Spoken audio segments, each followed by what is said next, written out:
Well, welcome everybody to the ideation workshop. I'm glad you could make it. While maybe I'm getting my screen share set up, do we want to drop in the chat just like where are we joining from? Maybe what time it is, since we have a very wide range across the globe. So I'm joining from like Toronto, Canada. So it's like 10:07 in the morning here. But if someone else wants to go ahead, drop it in the chat while I'm setting up my screen share.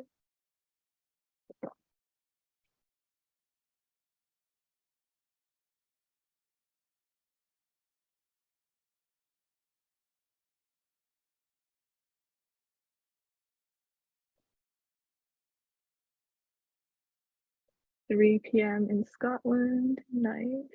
From Pakistan, and it's 7 p.m. Nice. Glad you could join us. And while we're at it, could everyone just confirm if you can see my screen?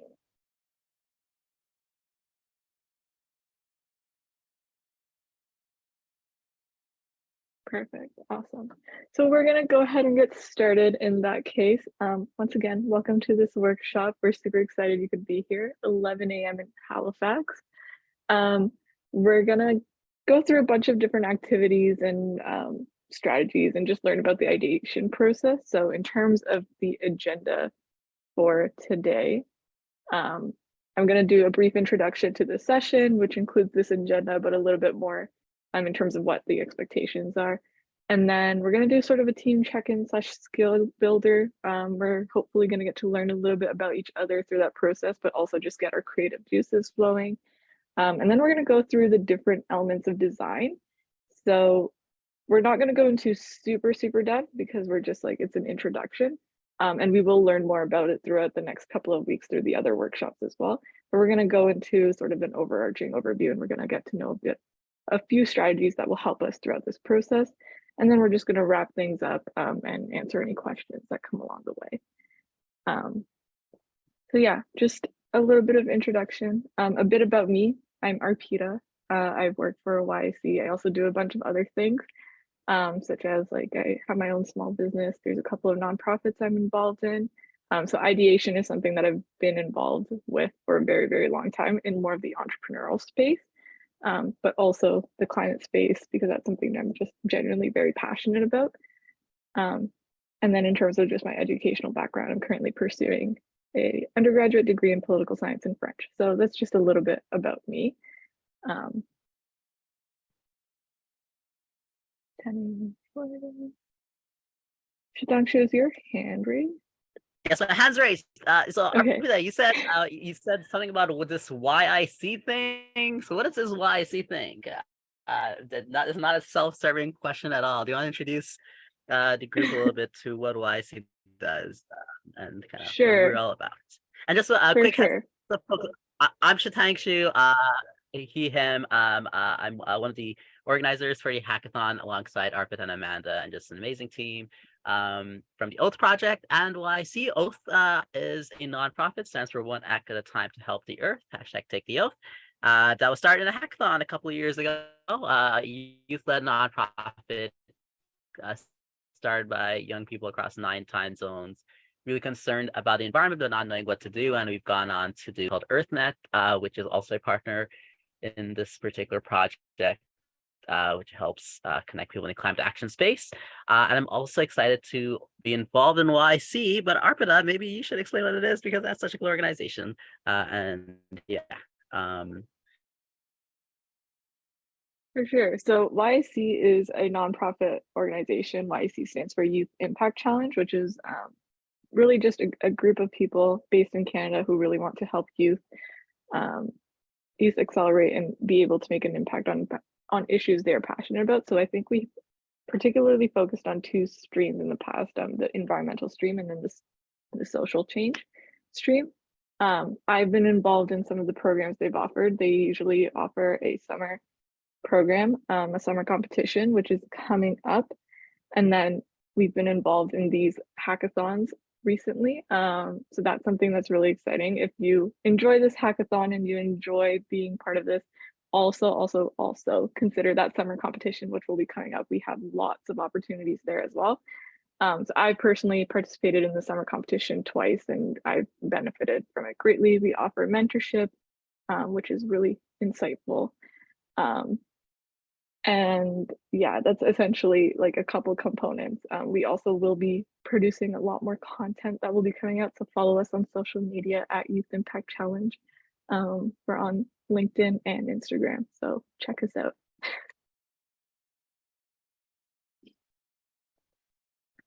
Um, in terms of coming back to the ideation workshop, there's a couple things that I'm going to ask we keep in mind. So whenever we're in the ideation process, there's like one really big rule, and that's there are no bad ideas. So when you are coming up with ideas, it's very much like brainstorming.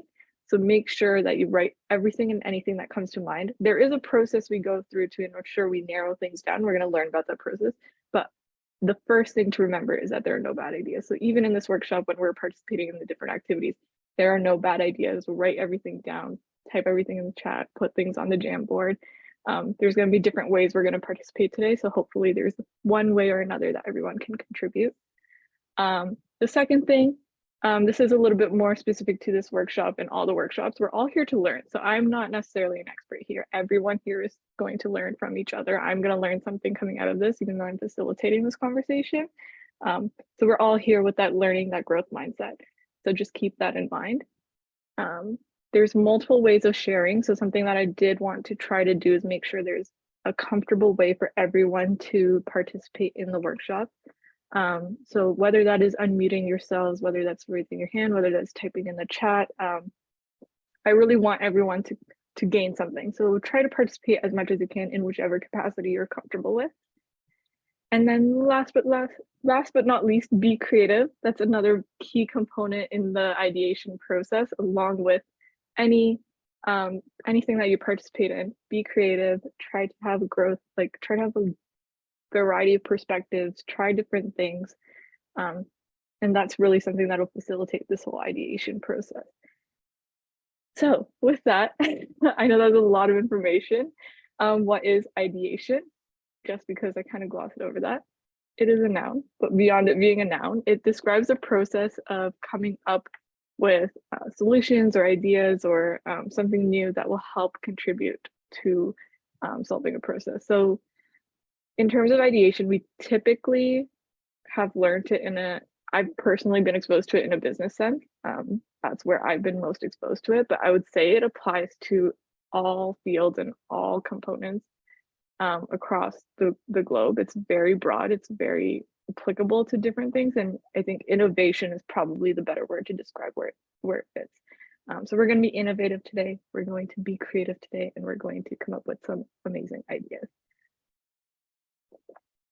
So with that, we're going to start off with a quick skill builder. So this is kind of an improv game that I've done a lot, but I think a lot of if you've been to other ideation workshops, you've probably done something similar. So it's called This Is Not a Blank, It Is a Blank. So I'm going to ask you to find an object near you. It doesn't matter what, just something. I'm going to ask you to take a few minutes and come up with different uses. And you can write this down on pen and paper or like a notepad or your laptop, whatever you have. Come up with a bunch of different ways that you can use this object. I'm going to give us about 5 minutes to do that. And then we're going to circle back. You're going to pick your favorite idea and we're going to share that with the group using the prompt on the board. So if you want, I can start off before I give you that 5 minutes. So I have a wooden sphere. My camera's here, right here. So this is not a puzzle. It is a stress toy for me. When I'm in meetings or when I'm on calls or something like that, I can use it. I can just spin it around on my desk silently. I can feel the different textures. I can stay focused that way. And so that was my alternative use about it. So I'm going to give us about 5 minutes and then we'll circle back. Sound good? Does anyone have any questions?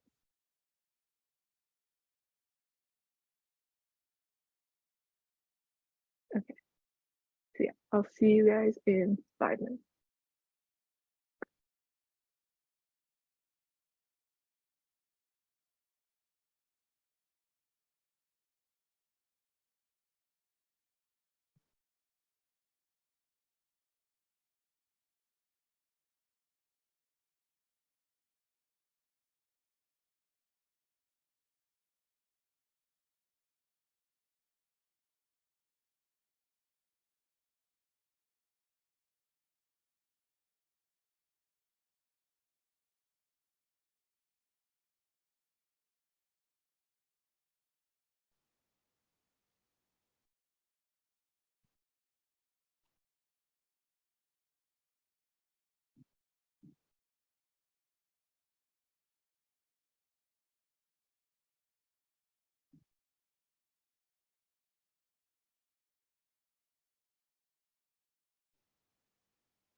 Okay, so with that, is there anyone who would maybe like to start us off?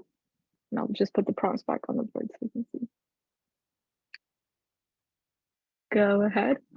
So we have someone who's typed it in the chat. I'm just going to read it out loud. So Vinamra shared that the object they chose was a paper coffee glass. It's empty. So generally it's on his desk, and they live off of coffee. Same. So the different ways they use it is they put their sticky notes on it for like a to-do list or like for the day as a reminder. They also use it as a paperweight, and then their third was a canvas. So when they are completely burnt out studying, just to draw characters over it with pen. It's very cool. Thanks for sharing.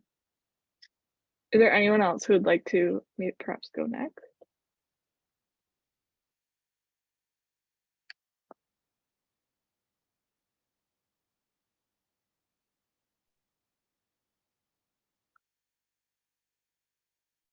Um, okay, I see Shitangshu and then Hiba will do you next. Or, Yeah, so I chose my wallet, which is very unusual. That's not because there's much money in it. It's because I have a lot of receipts that I have to expense back. So I was like, it makes a very good frisbee potentially. So I was like, hey, it's like really good shape for a frisbee. So yeah, so I guess that's one thing. And also like there's got a little bit of blank canvas on it. So maybe like Vin, it can be used to express yourself in different ways. nice. Thanks for sharing. Hiba, did you want to go next? Or is it, how do I pronounce your Heba, name? yeah. Heba? Okay, thanks. So the object near me is a water bottle, and using the sentence provided, this is not a water cup, it's an alarm clock. Myself or anyone I live with can just drop a few drops on me and I'll be fully awake. It has a lot of different uses, including drinking, storing, or transportation of drinks as an ice pack and more. Awesome. Thanks for sharing. That was very creative. I never thought of my water bottle as a as an alarm clock. So that's cool. Speaking of water bottles, Taiba shared in the chat, I chose a water bottle and it is always with me because I like drinking water and not wanting to get up to do so. That's fair. That's neat. So the uses were makeshift vase or for using it as a weight for exercise. It can also be a rolling pin. That's very interesting. Thanks for sharing. Did anyone else want to share? Ayumi, go ahead. Hi, I'm Yumi. This is not a nail polish. This is a paint. Because I use it for anything, it's not to color my nails. I just use it as a paint, like decorate stuff, like stationeries or etc.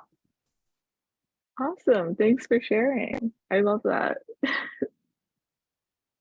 Thank you. And then we have Artemis in the chat. So they chose, this is not just a wrapping paper, it is a photo prop for my pictures. Protects my earrings from getting scratched and it is pretty, so it makes my packaging look aesthetically pleasing. That is very cool. That's very creative. Thanks for sharing.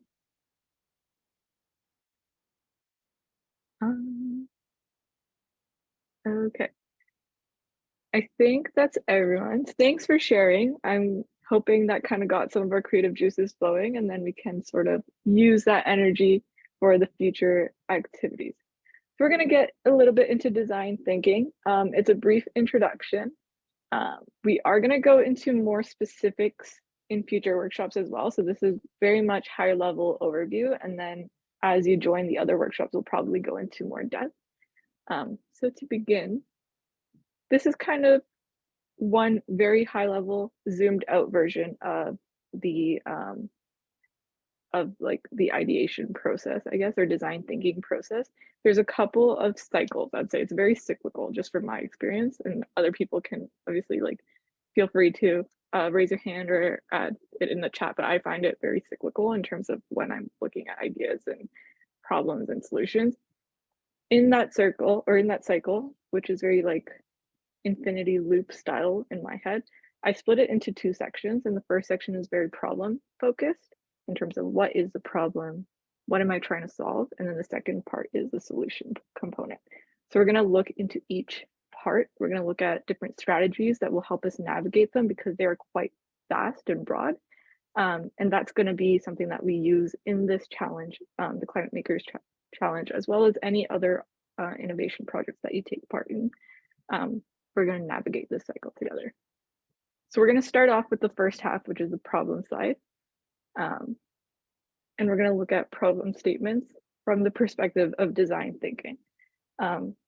So in terms of what is a problem statement, there's like 3 key steps that I would look at it. And I'm sure if you like do a quick Google search, you'll probably find something similar in terms of identify, define, and state. Those are the 3 key steps that I'm talking about. And then what a problem statement does is it contextualizes the solution. So if you think about a thesis statement in an essay, and then the context that comes before that thesis statement, that's what we're looking at when we're looking at a problem statement. It's that context behind why we need this solution. So it'll include some research, it'll include that market analysis, it'll include like value proposition, those things. We will go into more depth in future workshops. We have things planned.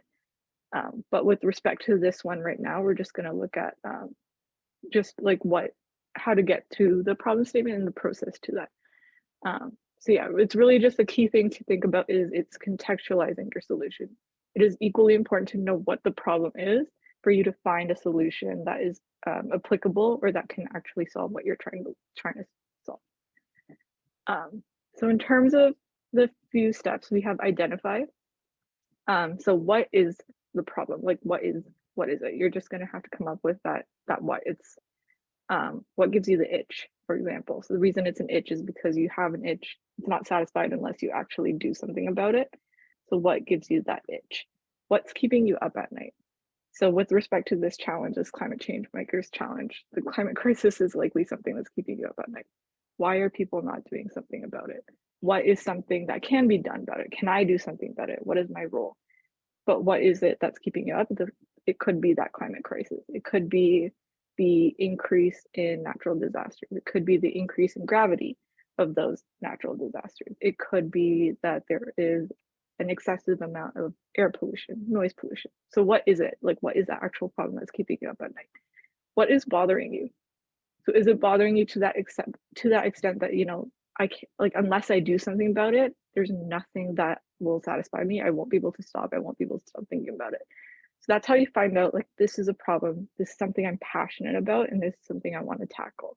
So it's that identification. Then we want to move on to defining it. So who are our stakeholders? Who can we talk to learn more about these things? Who can get involved in the project? Who's being impacted? It's those components. Where can we find more information? Sometimes it's not a person. Maybe we need to consult the internet. Maybe we need to read a bunch of research papers. Maybe we need to just go outside and observe.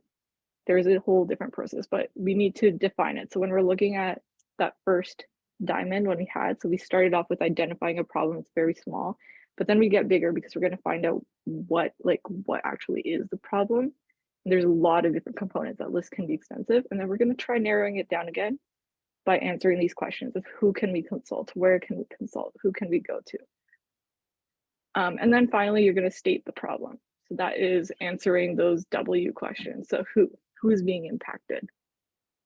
And then what is that problem? We chatted about that for a while. When is that problem experienced? Who experiences it? What time of the year? Is it specific areas? And then ultimately, why care? When you're presenting these things, these solutions, people are going to ask, why do we care? Like, why do I need to solve this problem? Do I just have a stress ball because I have it there and there's a use for it? Or is there a genuine reason for me to have this here? So it's explaining that why care component. So we're going to explore this a little bit. We're going to explore the 3 steps. I'm going to share a link with everyone.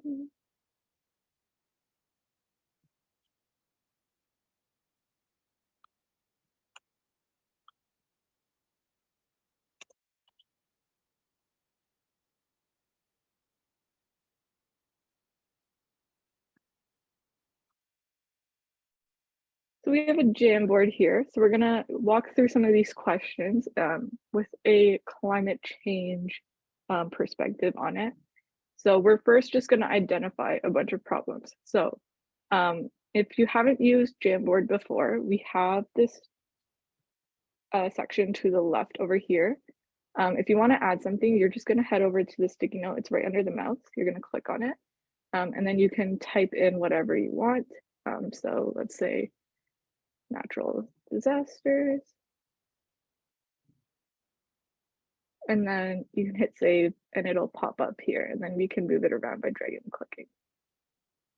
So in terms of the first part, I'm going to ask everyone to go ahead and just type some things in the identify section. So what's giving you the itch right now?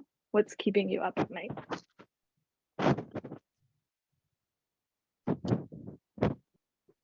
And feel free to like unmute yourself and say it out loud, and we can add it in as well if you'd like.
So I'm just going to read some out loud as they're popping up. So we have air pollution, natural disasters, flooding was one of them, temperatures rising, the inequality of impact when it comes to the climate. There's animal diseases that become pandemics, and then microplastics in our water. These are all great, some great ideas.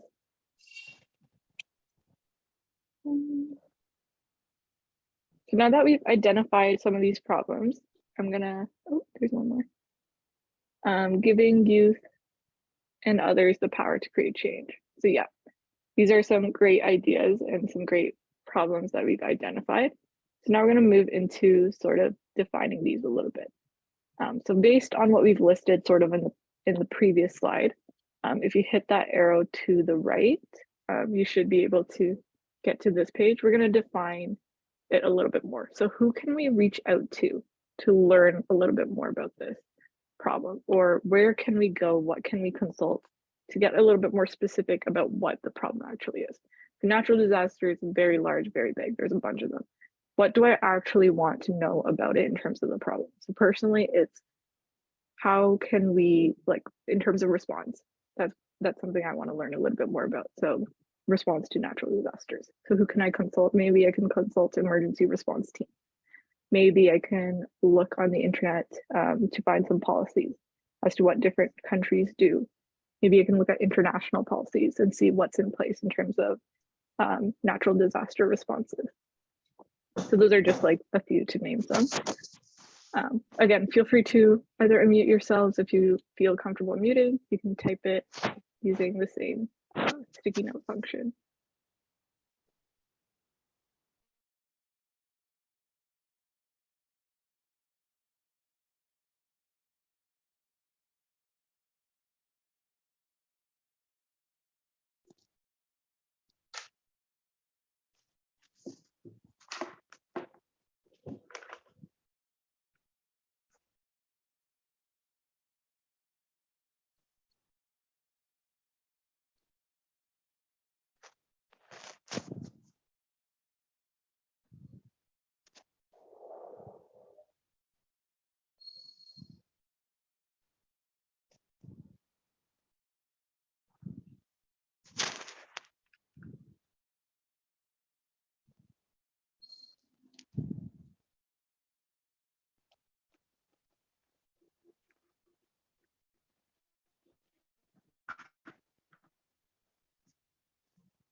Absolutely. So continue sharing on the screen. I'm just going to read what we got so far.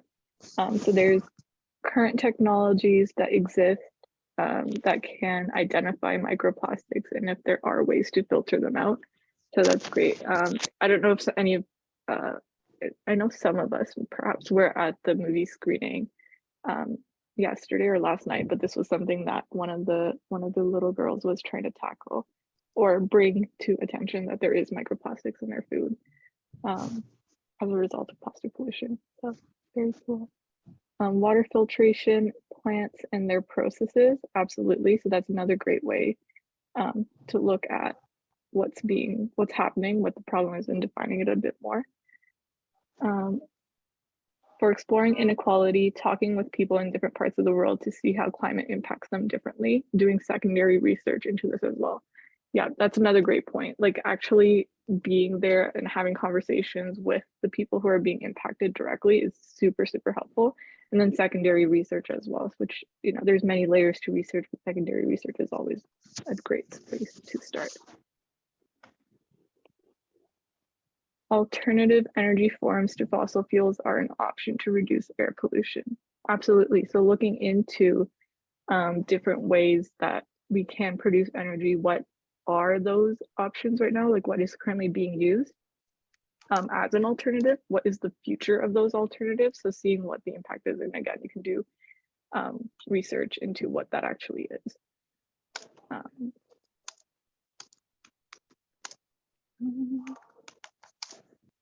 Current movements on water quality that may extend to marine life health. Yep, there's a whole bunch of research that's already been done on that. And there's also a bunch of research that continues to go. There's a lot we don't know about our water. So that is another great space and starting point.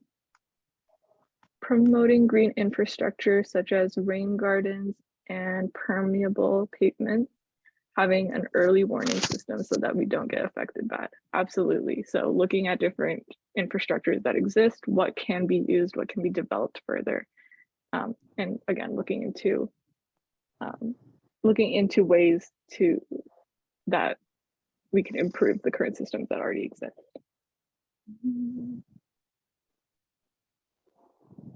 All right, so I think that's a good spot we have. I'm gonna just move on to the next frame. So once again, if you hit the arrow. So now it's actually stating. So we've identified what the problem is. We are also defining like who it might affect, who our stakeholders are, where can we consult information. So we're gonna state this. We're gonna come up with something that like is all encompassing. So once again, you wanna remember who is being impacted, what is the problem, when do they experience it, and then why care. So those are components that we wanna keep in mind. So once again, take a couple minutes, reflect on what you've written so far, and try to consolidate it into a statement.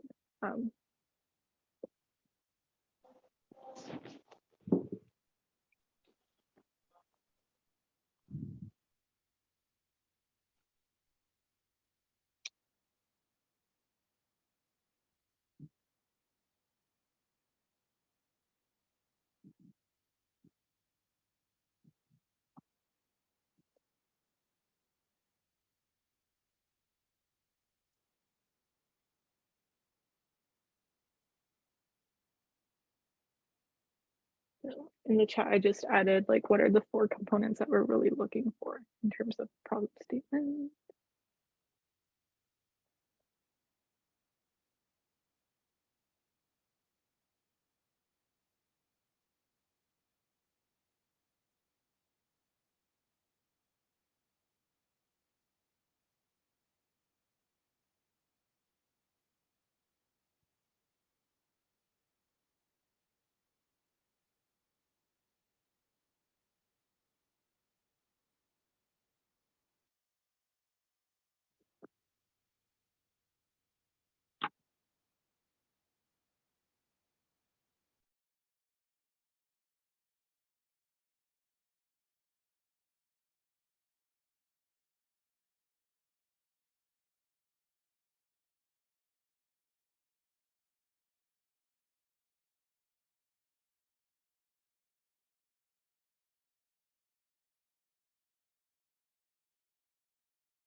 So to get like started with an example, I'm just going to continue on with the natural disaster one.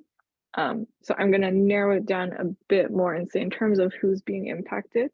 I'm going to narrow it down to like the South Asian subcontinent or like India, for example, and say there's population in India that is being impacted. What the problem is that for a while there was a specific region that hadn't necessarily faced severe natural disasters to the extent that they did in the last year. So the problem that they are facing right now is how to respond to those, or is having the infrastructure to respond to natural disasters of that extent or severity. So when do they face the problem, or when did they experience it? They experienced it around last spring, I think. And chances are it's just going to continue and be cyclical every year. And so why care? Why care? Because there's a population that lives there. They aren't accustomed to this type of a scenario. And without the infrastructure, they won't necessarily be able to move on with their lives or live amongst this sort of a situation. So those are kind of things that's kind of a starting point in terms of developing a problem statement.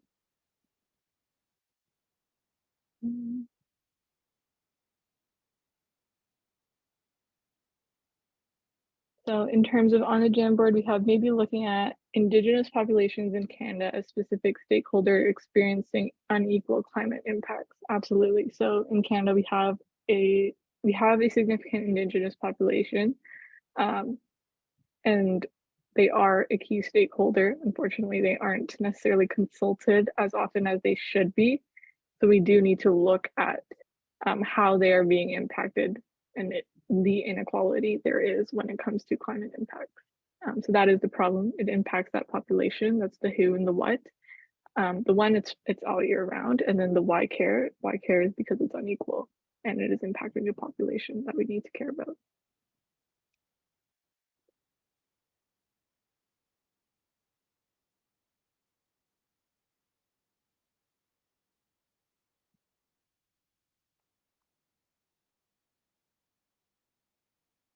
So I am going to shift from sort of the problem side of things to more of the solution side of things. So we had the two diamonds that were kind of combined. We focused on the first diamond. Now we're going to flip it and we're going to switch to the solution side. So this is where the bulk of the ideation comes from. And again, there are a few stages to that. So we started off and we ended off narrowing down our problem. Now we're going to get big again. We're going to expand. We're going to stretch it out. Here we go. We're going to stretch it out to come up with a bunch of ideas to help with this problem. So the first step, when I typically do ideation in different capacities, I like to brainstorm. I like to have it big. I like for it to be broad.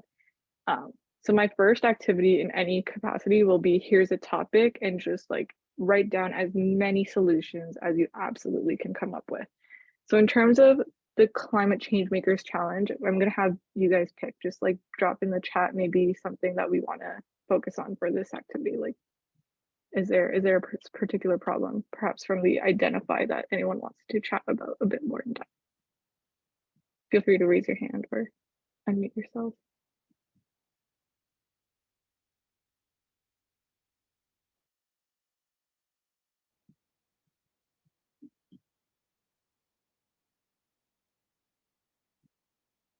Yep, go ahead, Shivangshu.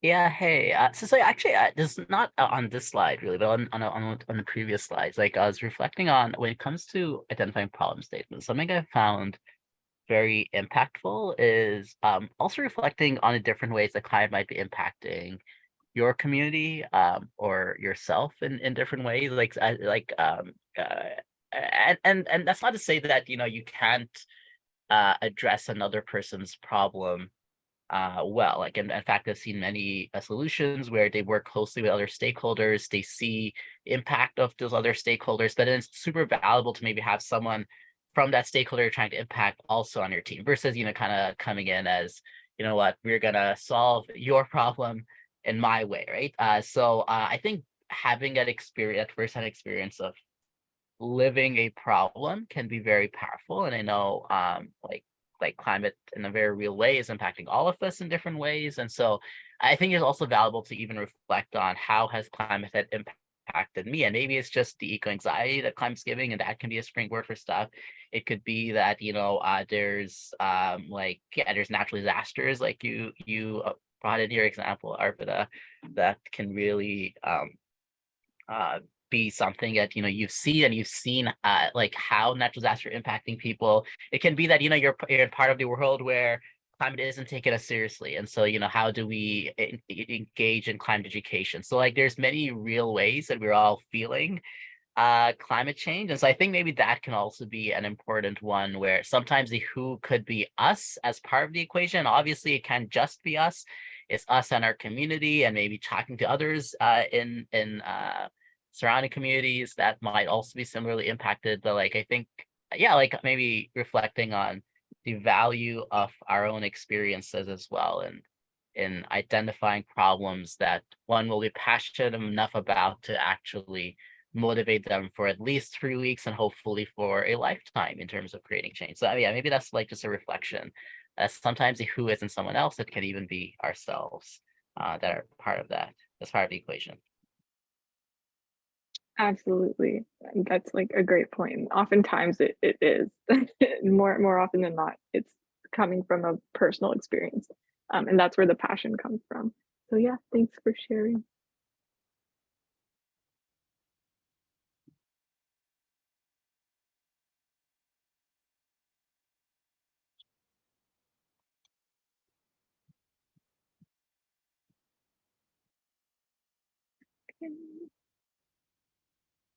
So yeah, with respect to ideation, it is big and broad. So you will brainstorm, you will like to have all possible solutions listed, and that's where we expand in terms of that diamond.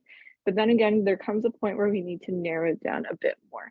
And so that's where I like to introduce the sandbox. There's a whole bunch of other things you can consider, other components. There's a whole bunch of analogies as well.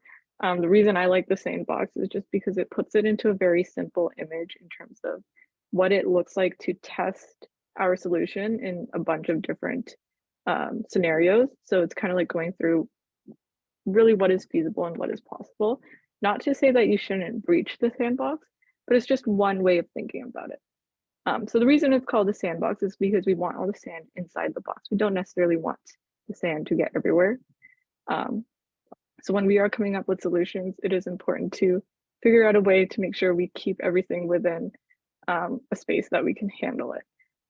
The other reason why it's called the sandbox is because there's 4 areas to enclose the sand in, and those 4 areas can be sort of those constraints that you are testing your solution out on. And they can be a variety of things. So they can be different resources. So do you have funding, for example? How much funding is it?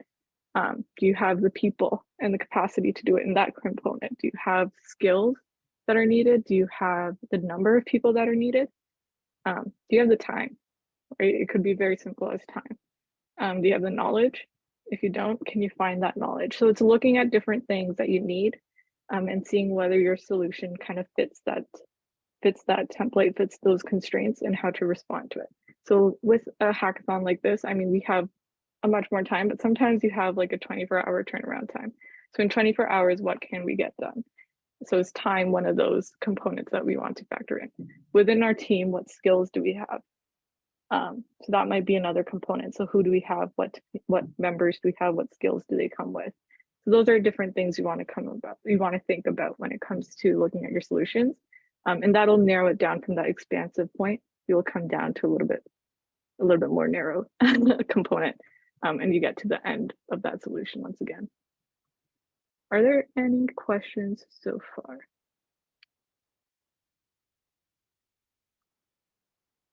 Okay, awesome.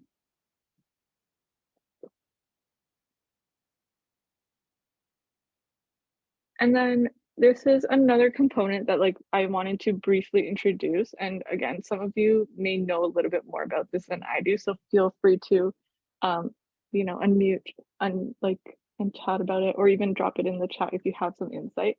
But the scamper method is just another way to think about coming up with solutions, some other questions that you might want to talk about. So this is a brief introduction to it. There's essentially a series of prompts when you think about a pre-existing product, company, or solution. Again, this is a little bit more business side, but it applies to anything.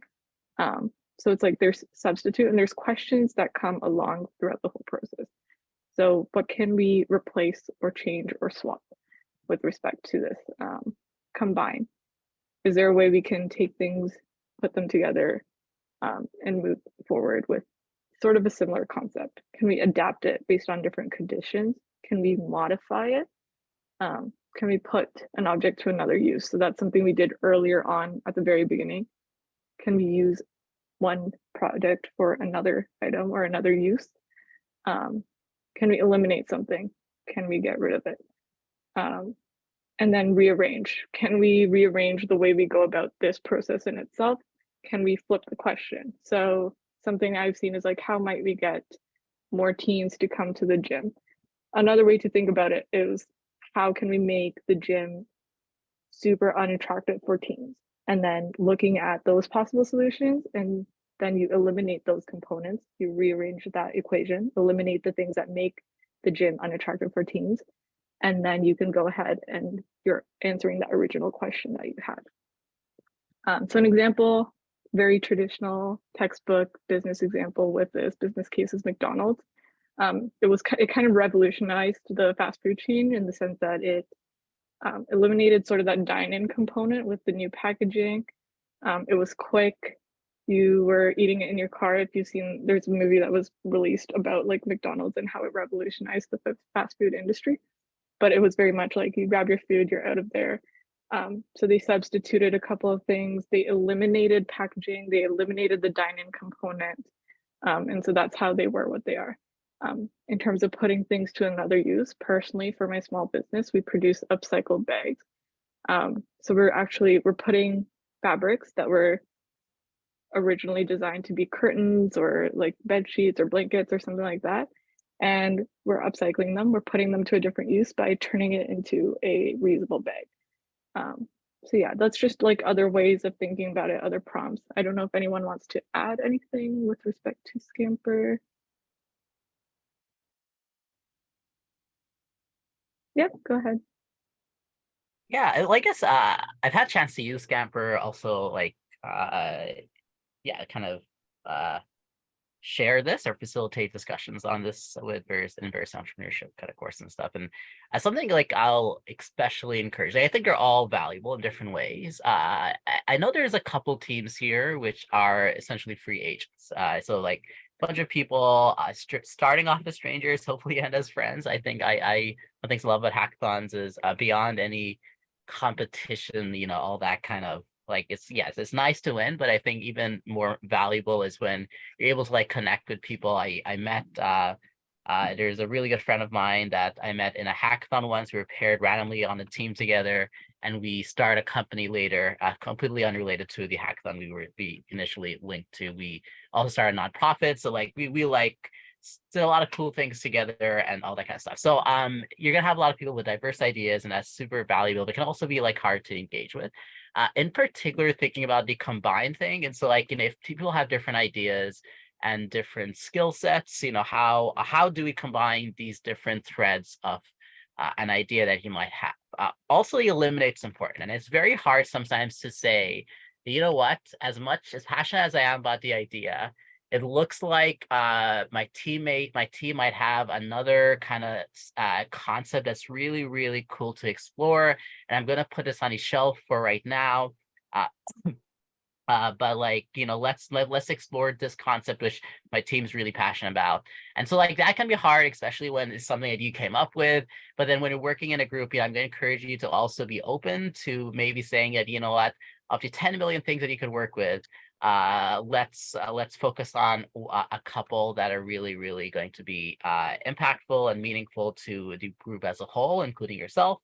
Also, I think the modify is valuable. In particular, diminify. I think magnifying is also really good, but the reason I focus on diminify is a tendency that I've seen, and especially the hackathon space, is we often want to save the world, right? Like we want to be like, oh, we're gonna create this incredible change that's gonna have global impact, and it's very valuable to have that kind of mindset. But then we also have this lens of practicality. And the idea of the practical lens is like, well, it's good to dream about saving the world, but then it often starts with a small step. It starts with your community. So like thinking about from a Minify side, there's this big global issue around, that we want to address around natural disasters. And that's great. Well, let's also look at how natural disasters are impacting this part of the United States, where a couple of our team members are from, and that kind of have just as great an impact. And oftentimes, from a hackathon side, it can be very valuable to have like that more focused approach, and then have the concept that, you can scale that idea later. So even our winning team last year, team out of Pakistan, and they had a very specific approach around their community in Karachi, like a solution around their community in Karachi, and it's something which had scalability potential, but they really focused on not just Karachi, but like a specific community in Karachi. So they're like very, very, very focused. I think that really helped them as well. So I think I'm going to encourage you with Scamper, as you develop ideas, all of these are valuable. Encourage you folks to use strategy, and yeah, it's encouraging that focus too. I think something also in ideation that I found useful is the idea of convergence and divergence and convergence. So like starting off where there is no bad ideas, like Arpita said, everything's cool, let's like explore a lot of different possibilities. And then the scamper is really good, where it's like, okay, we've got a lot of possibilities, we're kind of like maybe converging into something, and let's refine our idea into something that can be very powerful. Also looking there at, what else is happening in the space, and using that as a springboard to be like, there's a gap here, there's a problem here you're passionate about, let's explore it. So yeah, I think I've explained it really, really well.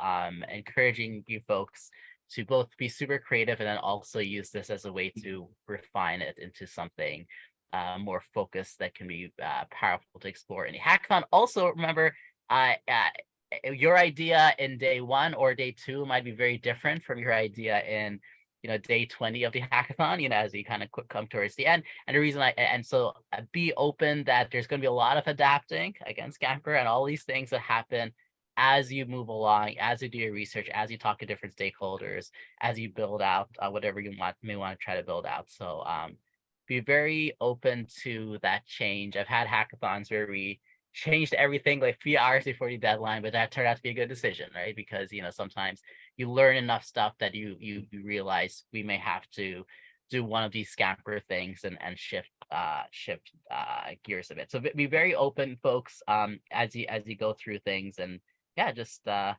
approach with the mindset of we're all going to learn and figure some stuff together. Don't get stuck with like one specific solution that you're just absolutely gung-ho about. And just be open to different possibilities. Absolutely.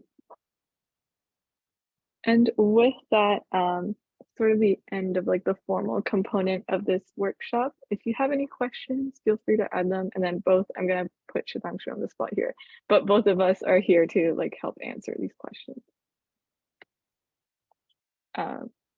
Yeah, and if there's anything else in terms of our future programming for the day, we have office hours starting at 3 o'clock today, and then we have a games night planned, so that's going to be really exciting. So yeah, thank you all for joining.